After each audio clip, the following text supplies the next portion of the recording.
Hello, this is Green Blob, and I'm here to show you how to composite a spaceship in a free software called Wax 2.0. Now, I suppose let's get started. Now, I like to start from a blank desktop. I don't know if anyone else does, but I just like that, so that's their own problem. So, start. Now, Windows 7 and Windows Vista, you can just type in Wax, presuming that you've already installed Wax. By the way, it's free, debugmode.com/wax. It's a good program, you should download it if you haven't got it already. But for Windows XP users, obviously all programs, debug mode, Wax 2.0. Alright, but I'm going to get into it, so Wax 2.0, here we go. Alright, now when you first get into Wax, you've got this screen, you've got all of your options here, software, make sure this is on hardware acceleration, obviously, if you have a fast computer, but if you have a slow computer, just use the software renderer. Now, for the sake of this tutorial, I'm going to use the software renderer. So first, we need to input our target footage. So what I'm going to do is I'm actually going to open my video that I've uploaded.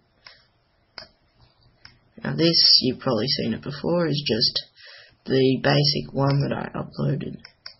But let's reduce it down. And until you've only got the bits which don't have the spaceship on it, which is the bits I want, by the way.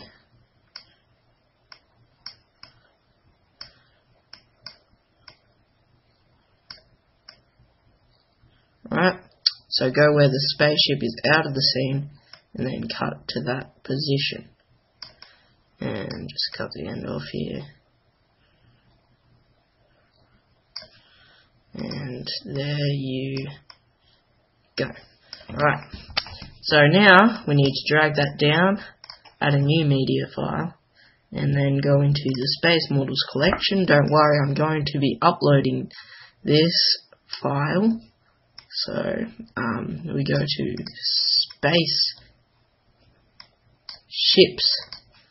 and we will find the one which says SO1_512. Open that. Drag that onto our timeline, extend it so it covers the whole footage. And now, and by the way, extending, just click on the ends of the footage and drag. And then we need to go to Video Plugins and then add the Model Loader preset by dragging it down onto our footage of SO1 and then releasing. So we've got that on there. At the moment it doesn't show anything because we haven't got any models loaded. But what we need to do first is we need to load the model. And that model is going to be Shuttle 01.3ds. That's the only common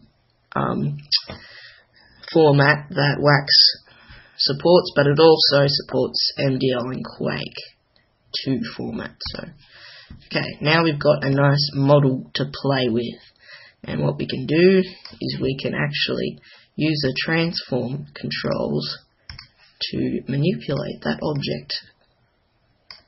Now what I've done is I've just clicked this button down here and choose the tools, but that's a bit big, so we'll reduce it. Now what you need to do is get this to the position on your footage that you want it to start off in its animation cycle. So we'll go over here. Now you'll notice that there's the black bars on the side of the footage. That's just the way it is, but how I can fix that is going into the project settings and changing these settings. Basically what these settings are they're settings about how your video will look like once it's out. In my case, I'll be 704 by 576. This is the resolution of my video AVI, my base input. So always make sure that that's right. And my frame rate, 29.97. Keep video the same. I like to use Xvid codec. Alright, now that should give it a bit more space to move about. Alright, so I guess that concludes the first part of our tutorial, starting up wax. It's been pretty easy, but hang around for the second part of my tutorial, because that's when the fun begins.